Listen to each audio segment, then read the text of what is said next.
Welcome. Welcome to DMs Discuss. I'm Mike. I'm Chris. And I'm Scott. Welcome to DMs Discuss, where this week DMs are going to discuss world building tips and creating monsters. This will be the first in a series of like 3 homebrew episodes we're planning to walk through the various portions of what it takes to build a world. Yeah, and I mean, let's just jump right into it. World building tips, creating monsters, etc. And I think my biggest tip is borrow from everywhere.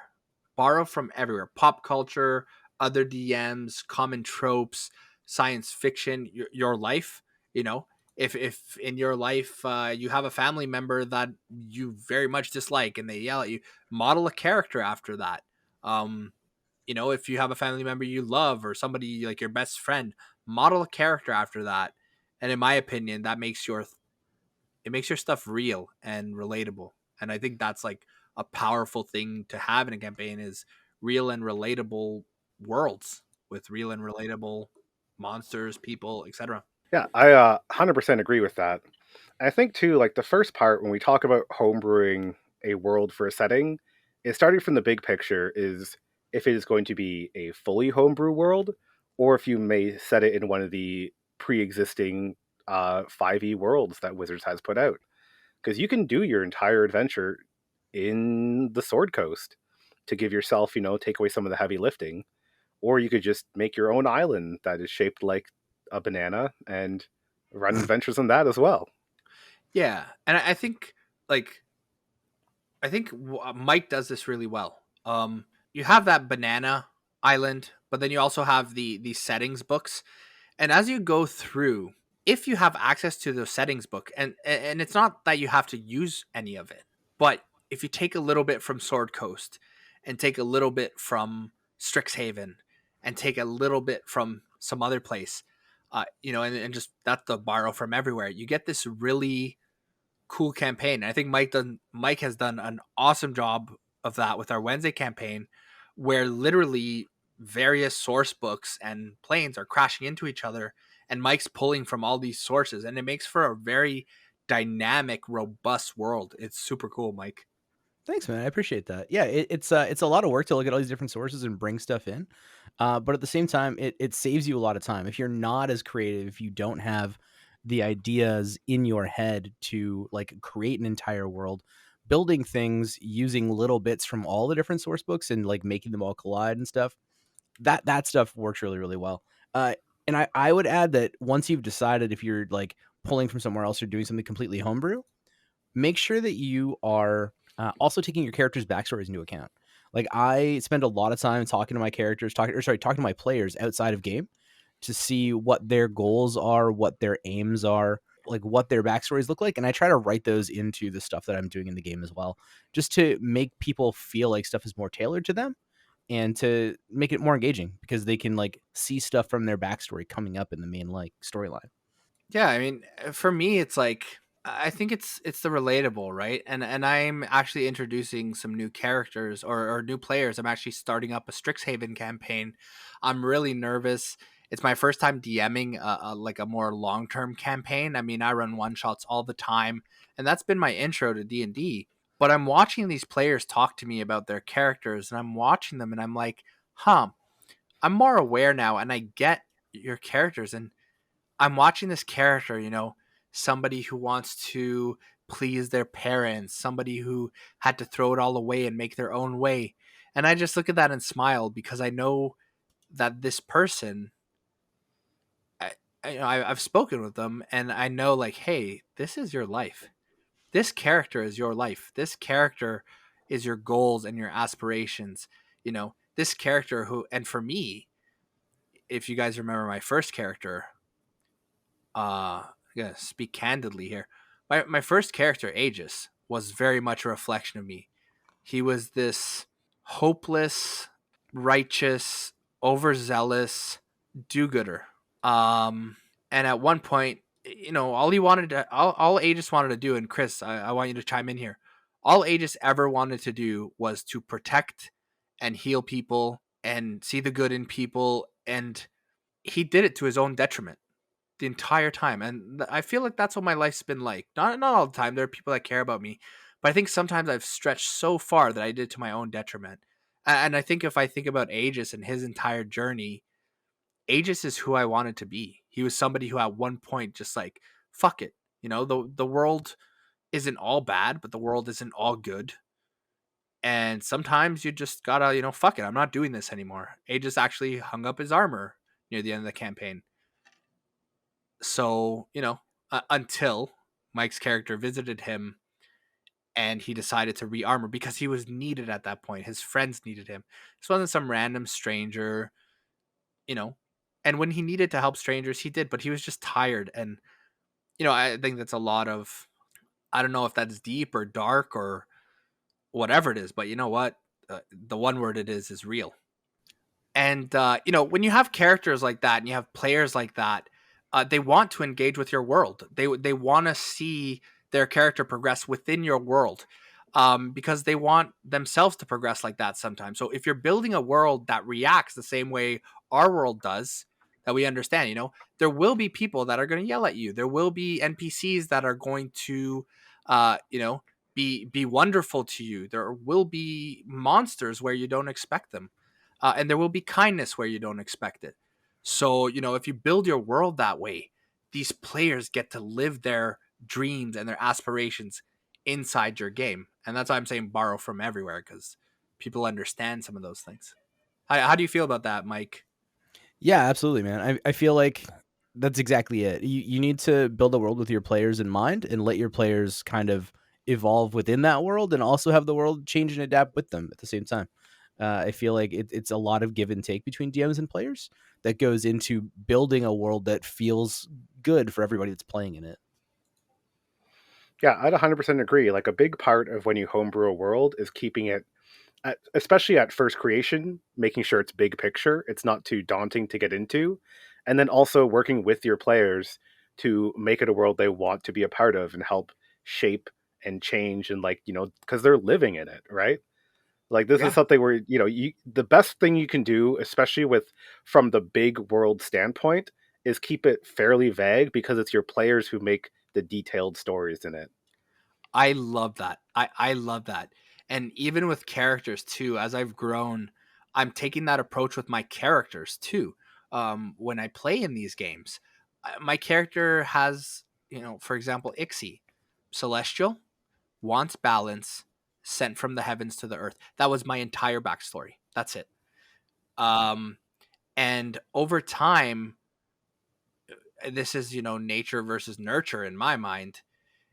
You know, is your character just your character, or do they become a product of the world? And in campaigns we've seen things like characters changing alignment, characters becoming clerics and taking cleric levels because the world is pushing them towards some of these things. I guarantee you, in a campaign where things are oppressive, in a world where things are oppressive, your character, your players, they're gonna get frustrated, they're gonna get angry, they're gonna try and break those chains.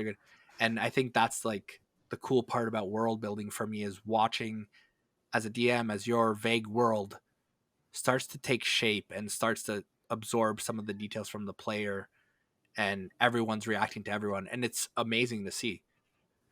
Yeah, absolutely. I feel like what you said there about the vague world taking shape as the players are in it, and Chris, you alluded to this as well. Uh, Best laid plans, like you cannot put so much detail into your plans that your world can't evolve. And like I've made that mistake in the past where I've tried to design a world and I had all of these like facets to the story and none of it fit with what the players wanted to do or how they were interacting with people. Like none of that stuff fit. So try not to be like too prescriptive or too railroady when you're building your world and your story, because it's never gonna play out the way you think it's gonna play out. The best thing you can do is make it vague, and like Chris said, let your players help you develop that world. Let the world evolve the way that it does organically. Absolutely. And I think that goes for real life as well, and it goes for your prep work, etc. get 80% of the information, or 50. If you only need 50% of the info, get 50% and fill in the rest later. And right now I'm actually reading through Strixhaven, and I didn't read everything about each college. I read the kind of high level, like this one is, Silver Quill and things like that, and it's based on elegance and the spoken word and poetry and etc. But I don't need to know all the details of Silver Quill. I get the idea, and I want to see what Silver Quill means to my players and how they help Silver Quill evolve. Yeah, Yeah, absolutely. I would 100% agree. For example, Athelion, which is the homebrew world I run Punches and Flagons in, I had the entire world map ready when we started that campaign, but I had no details prepped for two of the largest nation of the larger nations in there, one an elven kingdom and one of halflings and gnomes, because I knew that it was highly unlikely that players would ever go there in the first campaign, and they didn't until probably a good 5 years later. So I was just like, well, I know that there are elves here and there are gnomes here, and that's all I had for it. And I think the important thing is having a deep, rich world is important, but it's also important to remember that there is a lot of it your players probably won't find. So not to get too bogged down into just like, well, this is the mayor of this small town over here who has a relationship. It's like if they're not going there, like don't get too bogged down in the little details because it'll just go to waste. Absolutely, absolutely. And not to say that details aren't warranted. In certain cases, there are certain things that you plan to have an impact. So yes, you need to plan those a little bit more meticulously. But we were going to talk about writing one shots in an upcoming episode. But that's the approach I take to writing and to some of my life now is like I know the beginning and then have a vague idea of where I want the end to be. How do I get there? And sometimes you may not reach the end. Sometimes your lich boss that you had planned for 5 years may not come to fruition, but there's going to be a different ending there. Or maybe it doesn't come to fruition in 5 years, it comes to fruition in 7 years. As a one shot, I try to do the beginning and end, but for the middle stuff, it's high level bullet points. They're going to enter a random tomb somewhere and they're going to enter this, and maybe there's a forest here, and Chris, I don't know, like Chris and Mike, when I hear really good DMs talk about world building and their own campaigns, some of them do really start with that high level. Yeah, there's one island, and maybe there's a second island over here somewhere, and like that's it. Yeah, and I think that's true. It's like, so to give an example, just because I know both of you have seen parts of this campaign, but the original Punch and Flags and Cleansing the Colon, I started that off with just the actual story itself. I knew I wanted to have it in my own world, and I had the very simple bare bones story, which was a lich is released. The players have to go find these two descendants of the lich. One of them's here, one of them's there. They are tasked to recover several artifacts, and then they go to the lich's domain to stop him. And it was like those are very like big picture key plot points that I knew no matter what they did, those things have to happen. If they don't find the brothers, they don't find the artifacts that lead to them being able to kill the lich. And then everything else the players do, they can go around to other continents, screw around on boats and stuff like that. But until they find those key hooks, I knew I could build my world around the starting location where the lich is released, the first brother, the second brother, the lich's lair. And once you have those three anchors that are essentially immutable story points, then you can start building your world out from there. Yeah, Yeah. absolutely. And your players may not get to those story points when you want them to. They might take detours. They might take shortcuts. Um, we talk about it all the time. In Mike's campaign, very early, killing Strahd, and that changed things on its head. But this has been the single most impactful campaign I've ever played in. And as a DM, you do got to think on your feet. You do got to change, but don't put too much pressure on yourself. If you're running your first campaign or writing your first one shot, you know, you can railroad a little bit. You can guide your players a little bit and say, no, I think you have to go here, or just hint at it really obviously, and you Yeah. know, Or you can just like move that plot point to the area where they're discovering and like add something new to it. Like you can continue on with those like main story hooks in a way that is organic and accepts what your players have done previously, right? Yeah, and this is the reason, in my opinion, why there's so many different movies. Is that, you look at movies and you look at art and you listen to music, and there's a lot of common tropes. Coming of age story, find your strength, slay the evil that's been oppressing you. That's a very common trope. But the reason we watch so many different movies, in my opinion, like in regard to that, is because all of that happens so differently movie to movie. Harry Yeah, Potter is vastly different from Lord of the Rings, but I do still see them as kind of coming of age fantasy. That's where genres are born, right? It's like yeah, this is telling this story, but they tell it very differently. absolutely. It's all about the journey, right? Absolutely. The ending is a little reward, but as a DM, watch that journey. As a DM, maybe your ending is kill the lich, but appreciate the things that your players do to get there, because they do some really cool shit along the way. Yeah, absolutely. Yeah, for sure. I think part of it too is like, so let's say you're homebrewing, so obviously you have a story in mind for it. I think one of the things to keep in mind, like you have your inspirations, things like that, is to consider shaping the world to fit your pacing of the story. Because like it's up to you if you want to start your players in like a really big city or a really small one, and consider the effects that that has on how the characters develop and their effects in the world. Because especially if you're doing high magic, are you doing low magic? Can they buy magic items? And does their proximity to like a major city affect how easily they can acquire them? Yeah, for sure. I think that like high magic versus low magic is a huge decision to make when you're designing a campaign. Because it really changes the look and feel of like what your players experience. If I can add something to that, I mean, like, I think you're bang on with that. Like, just going back, just a quick callback to the movie point I made. Harry Potter and Lord of the Rings feel very different from a magic perspective. Yeah, absolutely. Entirely different ways that magic is used in those worlds, right? Some of it is like inherent magic, like elves live forever in Lord of the Rings, just because it's in their elven blood. Like that's just how it works. And then in Harry Potter, there's ways to get immortality, but it involves like a lot of dark magics, and the way that they utilize magic in their everyday life is entirely different. Yeah, exactly. Like Harry Potter would be an example of high magic because magic is used as a casual everyday thing. Mhm. And even though Lord of the Rings has a lot of magic in it, no one's, like making their morning coffee with it, like something limited to specific, magic users. Yeah, it's a difference between having a party that's full of like martial users where you have like a couple of fighters, a rogue, maybe a cleric, uh, or you have a party that's full of wizards and sorcerers and stuff like that, right? Like it really depends on what classes your folks want to play as well. I think I think if you go low magic, here's one thing I'll say. I think whether you go low magic or high magic depends on the players at your table. In general, I think high magic is a lot more fun. Players like to, in my opinion, find new items and do weird stuff and do cool things. And a low magic campaign can feel really, in my opinion, it can feel really brutal and really, what's the word? It's got grainy, I guess. What's the word I'm looking for? It's gritty. Like a low Gritty. magic campaign is gritty for sure. It's very gritty. It's grindy. You're probably gonna have some marshals, and maybe there's some spellcasters in the group, but they might be limited in what they can do.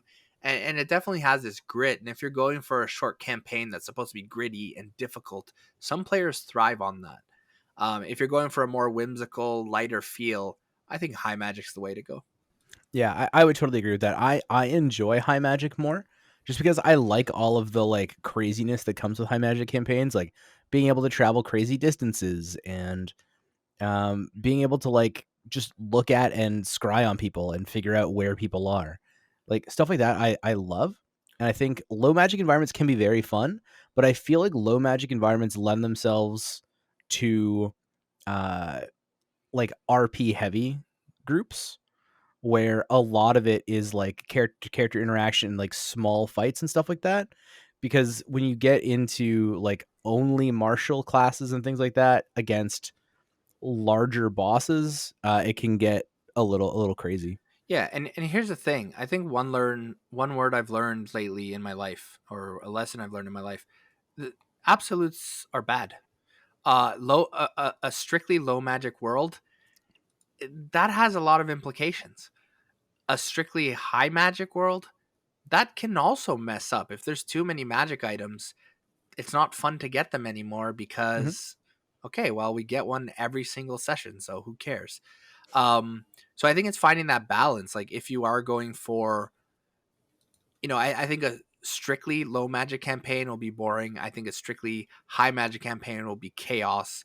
Um, and I think there's that balance of like, you know, you don't have to be in the center. Maybe you could kind of lean towards low magic or lean towards high magic, but I think that balance is a lot more fulfilling for players and for the DM. I agree with that. Yeah, me too. Yeah. So I think in terms of building the world, like anything else to add there, I think we kind of just think about the experience you want to create. That's kind of my last tidbit on that personally. Yeah, for sure. I would also add like one other source is like look at, like you've said, like look everywhere, look at pop culture, look at movies. But you can take those like worlds from novels and things like that and develop them into pretty robust environments for your games to take place in. And it gives you the ability, especially if you're playing with players that are familiar with the area you're drawing from, to like really engage people without having to do all of the work. So Yeah. instead of borrowing from tons of different D&D source books, you can borrow from different books in like even D&D books like the Drizzt series, or you can pull from Lord of the Rings, you can pull from Harry Potter, things like that, Yeah. and build a similar world. I think one of my favorite authors is a Canadian fantasy author that um, spends a lot of time immersed in different cultures and different locations and bases his fantasy novels on those, because all of his stories are inherently like human stories based in some period in history. And the coin, or the term that he coined, is um, with a quarter turn to the fantastical.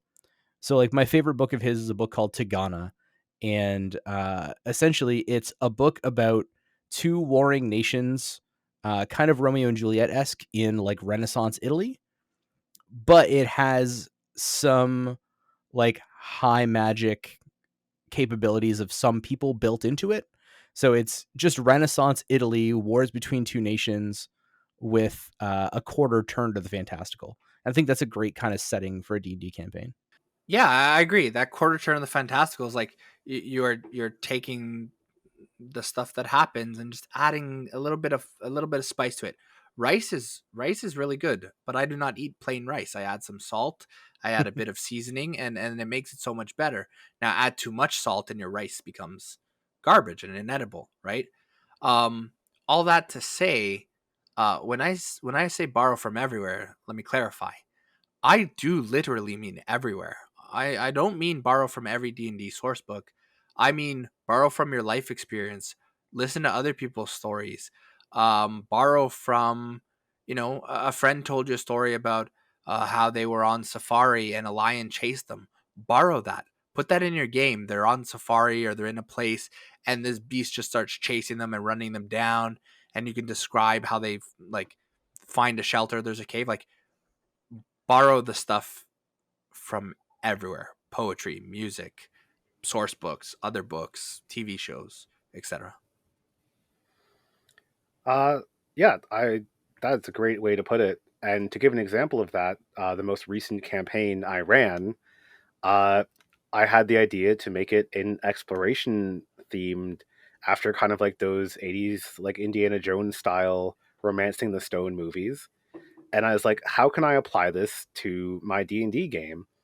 And so I went and rewatched them and took all the cool fun elements of like encounters with wild animals, getting stuck in a jungle. I removed a lot of the problematic things, which is a lot from those movies if you go back There's and a watch them. lot. Yeah. Yeah. But the Yeah, fun for stuff sure. like temple traps and evil archaeologists, you can use those. And I took all those and put them together and reflavored them into the context of D&D, of being, what if you are some people sent to an unexplored jungle, exploring ancient forgotten ruins, trying to beat the clock against opposing groups of archaeologists, trying to steal the treasure out from underneath you. Yeah, absolutely. And I have a question, and Mike, maybe you can answer first, and then Chris, you can answer second. How powerful and how joyous is nostalgia? Oh, very. I feel like if you can draw an element of nostalgia into your campaign, like your players are gonna love it. Yeah, Chris? I think nostalgia is definitely an interesting thing to work with. Uh, Part of me is, yeah, I think too much nostalgia can be a bit of a crutch. Yeah, Agreed. I agree. So I said that to say this. Nostalgia can be very powerful, and if you're constantly feeling nostalgic, then you're not living in the present. So yeah, it is a crutch in my opinion, in that sense. But the reason I say that is, borrow from your childhood movies. There's a lot of good tropes there too. Chris is going to DM for my work in about a week or two, and Chris talked about these markets.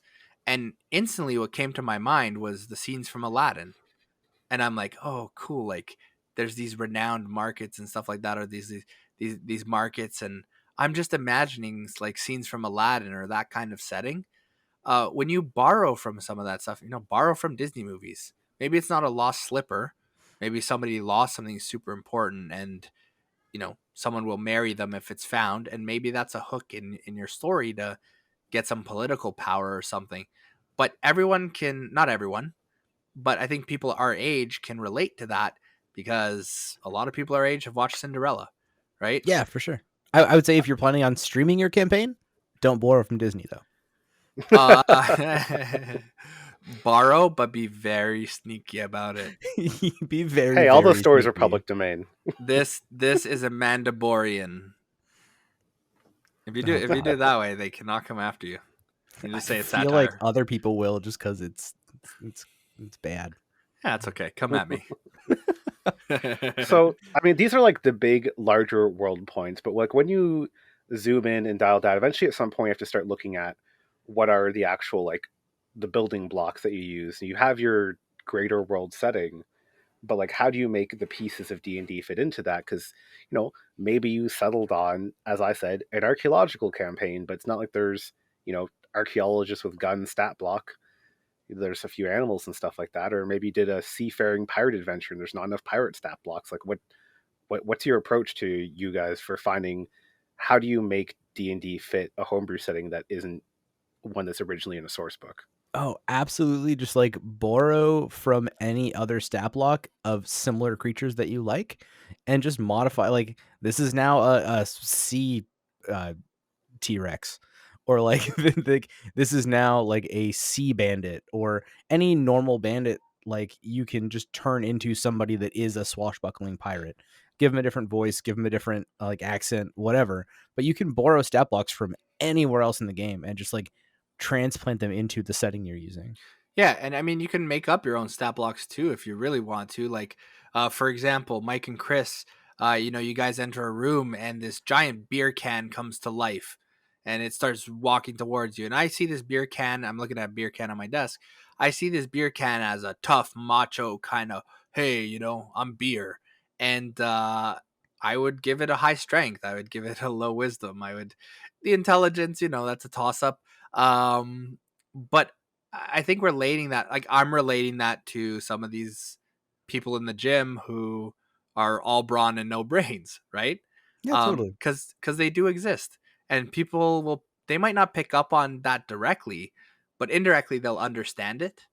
And for me, like a stat block like that, I will just find a creature I'll either make it up, or I'll find a creature like, a wolf's pretty strong, or how about an ape? An ape's pretty strong.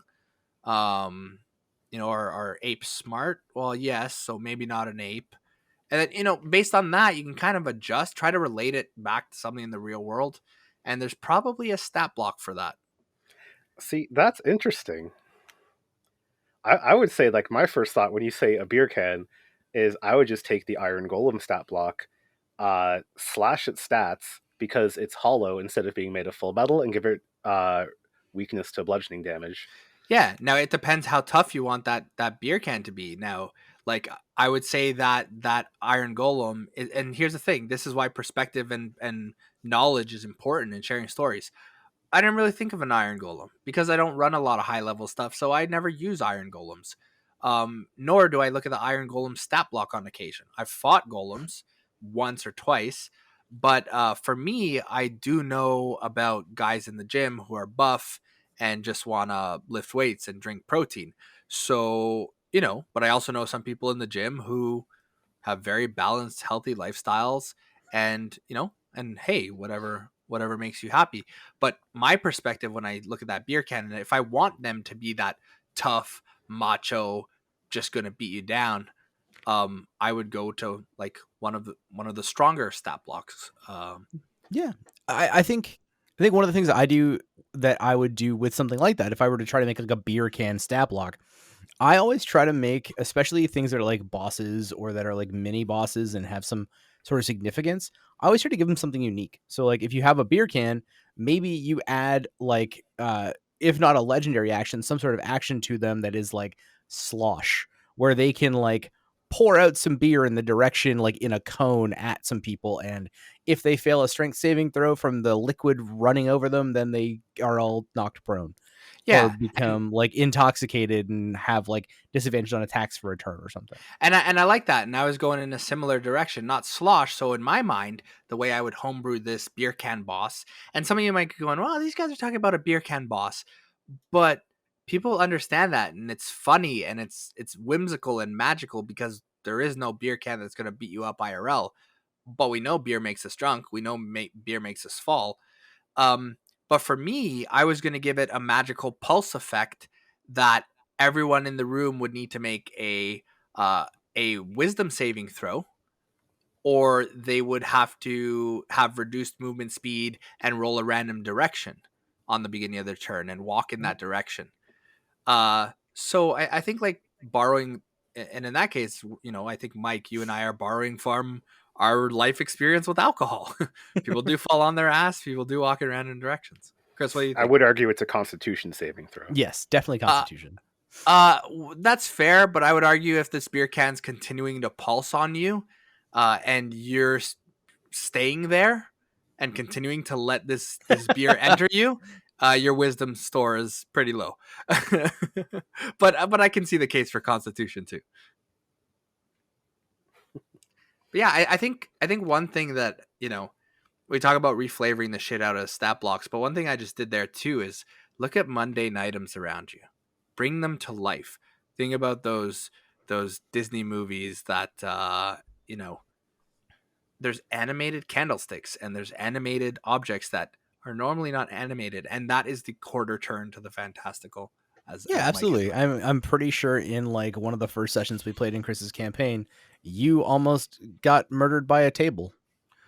Give me a little bit of credit. There were 4 chairs and a rug involved, but yeah. This is true. Those were all table involved, was a but big I'm threat. fairly certain you got one-shotted by a table. Hey, let's be real. Mike, if I throw a huge ass table at your head with enough force, you might get one-shotted by a table. Oh, 100%. 100%. Yes. Yeah. I really like doing that. I like reflavoring Monday, and I think you guys do too, because I've played in your camp. I know you guys do because I've played in your campaign, and I've watched mundane shit come to life in your world. Mhm. And no, my beer can isn't going to animate and knock the shit out of me, but in my D&D campaign at Strixhaven, where my players are probably going to throw a rager or two, a beer can might animate and knock the shit out of them. Absolutely. And then maybe that's a commentary on underage drinking. Who knows? Yeah, and I think it's not just objects as well, because like you compared your beer can to like the behavior of guys at a gym, but in my campaign there is often favorite recurring guest characters, the Knights of the Swoley Order, who I love the a Swoley bunch Order. they are a bunch of dude bro paladins who their religious belief is that their body is a temple and they gain their holy powers by working out and being jacked.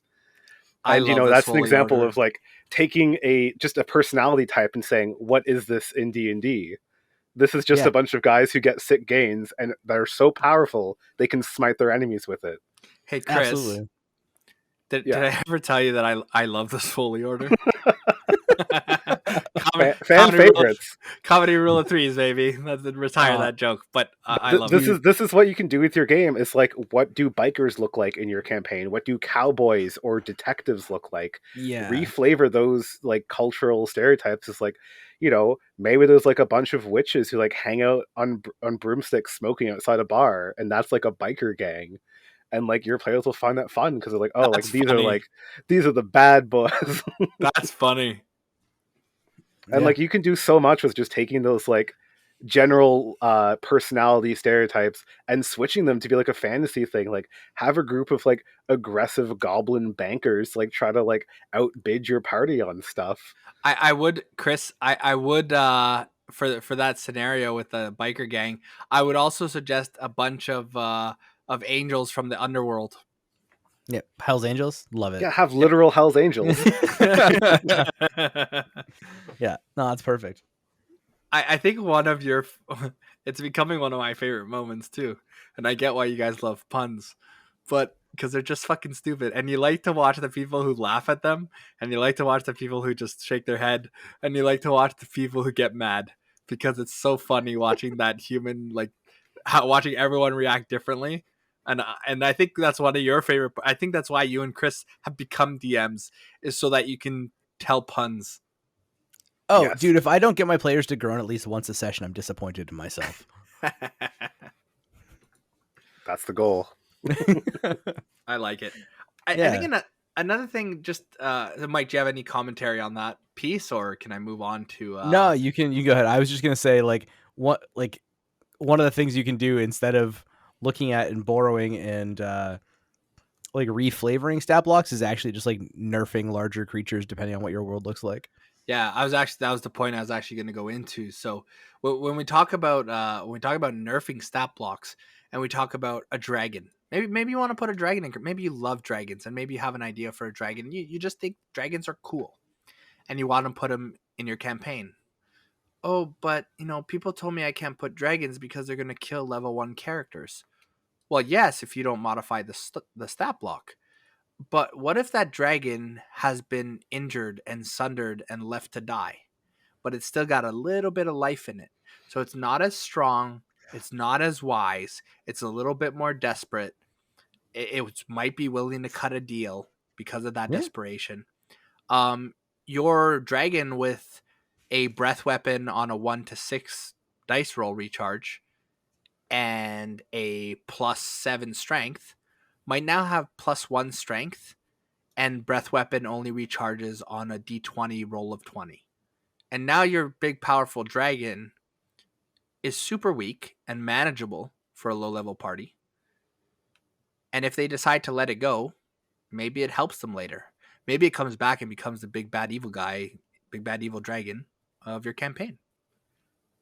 Yeah, I 100% agree with this. And like one of the easiest ways to do this is just using the different ages of dragons. It's like you can just take the young dragon stat block and say it's larger than it is to create that feeling. Because, sometimes you want the difficulty of a young dragon, but you still want the impact of like, no, it is a dragon-sized dragon. And then you get to play like the injured card. Like, yeah, it's after a battle. And that's a shortcut you can use is find similar stat blocks that are lower CR and then just say, this is the normal one, but it's injured. Maybe this like powerful knight is actually like just a veteran stat block, but you caught him after he's recovering from being hexed by a hag or something like that. Yeah, or maybe this evil monster or maybe this good aligned monster is being mind controlled and their powers are suppressed. So maybe they don't have those level 4, 5, and 6 spells. Maybe they only have level 1 and 2 spells. So if you can find, and I think as DMs we might all agree with this statement, but let me know. If you can find a logical reason or justification in your game for an action, or if you can explain it and it makes sense, then it makes sense. This dragon is not powerful. This dragon is a little baby just out of the womb. So it does have a +1 strength. Yeah. Totally. Like it, at the end of the day, it is your world. If you want to include a dragon, what? I said out of the womb. Yeah. Egg. Yeah, well, no, Yeah. Hey, Chris, in my world, dragons are live birth. Dragons are mammals. Yeah. That is one of those things. If you say that in front of your players, you're forced to roll with that. Yeah, Yeah. no, Like, what do you mean? The dragons give live birth? Yeah, Yeah. absolutely. Yeah. yeah. You're gonna forget about that, and like 2 years later, you're gonna talk about dragon egg, and someone's like, "What do you mean dragon egg?" Um, well, Oh, it's harvested for IVF. It's fine. yeah, no, the egg. Yeah. Well, we've never seen an egg in centuries. Wow, we have to protect this thing. We thought they'd evolve past this. What's going on? I can't wait to find out what's causing the dragons to lay eggs. number one DM tip: bullshit your way out of stuff. Yeah. Oh, actually, I will say that. Like, just to go back to the top of everything else, you do own all the things you say when you're describing your world. I think we've brought it up a couple of times, but that guy who was like, "Yeah, there's this giant mountain outside this city," in a flashback. Yeah, your players will pick up on that shit and they will call you on it. Like, I can't wait to hear what happened to that mountain, because that mountain doesn't exist 25 years from now. So Exactly. that's now a main plot point. Exactly. If you mention that dragon egg and no one says, "Oh, I thought they were live birth," then hey, you're good. But if they say, "Oh, aren't dragons live birth?" roll with it. Be a yes and. Just go, "Yeah, and this is the first egg you've seen in a very long time." Some magical scholars would be very, very interested in this. Yeah, upon examining this with an Arcana roll that high, you can determine this is actually an artificial egg. This egg is actually an artificial womb that's been wrapped around this dragon embryo. Ooh, Like- I like that. Is an evil organization creating artificial dragon eggs to There you go. repopulate the world of evil Yeah, dragons. you have a whole new story arc right there. Yeah, and then you go pick up the Tiamat books and you borrow from there. Absolutely. That's dope. So when we Yeah, talk for about sure. like stat blocks and where to create creatures from and where to pull them from and like how to nerf like independent stack blocks, there's one thing that I love running, especially in low level campaigns, and that's like changing the way that your monsters interact with your world and changing the way that they kind of act in combat. If you haven't seen Matt Colville's video on action-oriented monsters, highly recommend checking it out. It really gives a sense of like dynamics to the way you run combat and the way you design creatures. And I feel like it's one of the better ways to run low level combat, because you don't get creatures that have legendary actions. You don't get creatures with legendary resistances. And combat in low level stuff can feel really mundane and feel kind of monotonous. And this is a way to really kind of change it up and fix that. I'd even say in higher level combat, if you're a high level lich, just cast a spell on their turn every round, that's boring as shit. There's a reason he's a high level witch or she's a high level lich. And there's a reason that that's an alpha wolf, or there's a reason. Mike, I know you love your goblin bosses. There's a reason that goblin rose to boss. And for me, when I do action oriented stuff, I personally love it, and any boss or mini boss I run will have legendary actions as far as I'm concerned. And the impact of those legendary actions might be small. Maybe it's, add a D4 to the next person's attack. Maybe it's add a D6 to everyone within 30 feet's attack. Every enemy, like every ally within 30 feet. It just depends on how powerful that boss is. And I think one of my favorite action-oriented things I've run for you guys was the black dragon that had the shackles effect, where as a legendary action, it could shackle itself to a player, and any damage it took would be split 50-50 between it and that player. And that idea came from Divinity Original 2. That was my kind of inspiration for that. Yeah, for sure. So action-oriented monsters are a little bit different than like legendary actions and legendary reactions and resistances. Essentially, you design a creature that has specific like triggers or things that happen X number of times per round that kind of just add to the dynamics of combat. So Matt Colville essentially is the guy that I've seen the video from that has really kind of designed the way this works.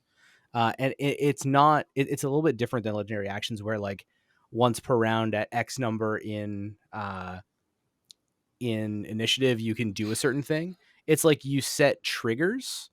Like, for example, like a Feywild boss, you can have like a villainous reaction, which is like when somebody is hit by a ranged force damage, it automatically retaliates with like a specific type of attack against the caster. And that So happens infinite number of times per round when a specific trigger is met. So I get that, but I think we're arguing a bit of nuance, and that's fine. I think like for me, those legendary actions, I build them in a way where they do kind of have triggers built into them. Like I had a legendary action where it could, and maybe the better term is action oriented. That's fine. But I had a legendary action that within the first 3 rounds, it could hurl fire scales at you because it was losing its red scales for black scales, and they would just hurl at you. But even like setting up triggers, sometimes I improvise that stuff. And like if somebody does something, how would the monster react? And sometimes I do that action orientation on the fly. Does that make sense? Yeah, 100%. Yeah, it definitely does. Yeah. I think that just breathes life into your bosses. Like Chris, what's something you've done that was kind of had like either action oriented or had a really cool like legendary action, something like that? So I would say most recently the final encounter of my jungle adventure was a very action-oriented boss where essentially he was a guy on an armored airship, and the fight with him had so many stages of like they had to land on top of this thing, fight off like waves of his crew as he piloted the ship around trying to shake them off. And then finally once inside, like, as soon as his like legions of men started disappearing, he started getting more reckless of like, busting out uh burning through sorcery points at an incredibly high rate to reduce damage. He had a once a day thing that healed everyone around him. As the fact that you could sense like the desperation. Like first he was calm and confident inside the cockpit of this thing while everyone was outside and he was inside.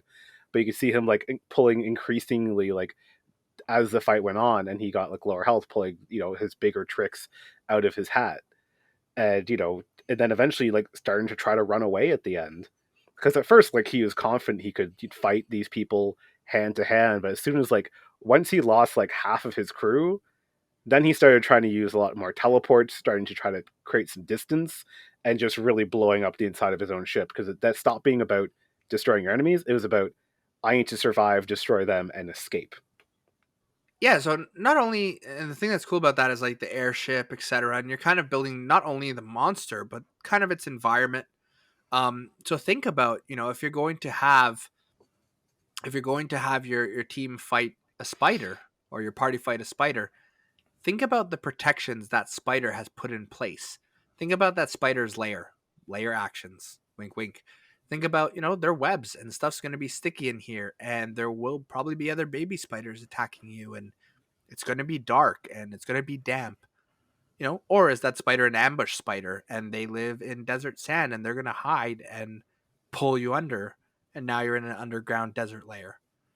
Yeah, So, like that yeah. spider could have poison. It could have disease instead of poison if it's like maybe in a sewer or something. And that'll be like up to the players to decide how they react to that. Like maybe they're gonna use a different tactic.